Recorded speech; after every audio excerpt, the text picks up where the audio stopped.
वांद्रे पूर्वमध्ये काँग्रेसचे उमेदवार प्रमोद नार्वेकर यांना धमक्या मिळतात। काँग्रेसचे प्रवक्ते सचिन सावंत यांनी हा गंभीर आरोप केलाय।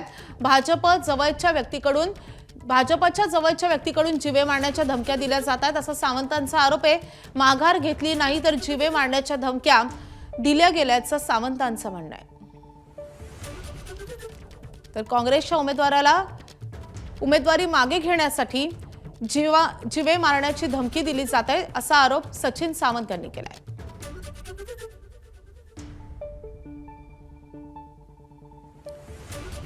तर हा घणाघाती आरोप काँग्रेसच्या वतीने करण्यात आलेला आहे। काँग्रेसचे वांद्रे पूर्वमधले उमेदवार आहेत प्रमोद नार्वेकर यांना या धमक्या येत असल्याचं सचिन सावंतांचं म्हणणं आहे।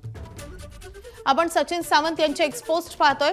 वांद्रे पूर्व मतदारसंघात वॉर्ड क्रमांक 87 चे उमेदवार प्रमोद नार्वेकर यांना धमक्या।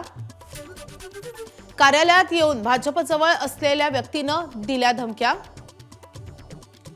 निवडणुकीतून माघार घे नाहीतर जीवे मारण्याची धमकी, पोलिसात तक्रार दाखल अशी एक्सपोस्ट केली आहे सचिन सावंत यांनी।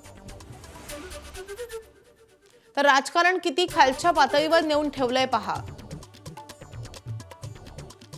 साम दाम दंड भेद वापरा, काहीही करा, आम्ही लढत राहणार, संविधान लोकशाही संकटात आहे।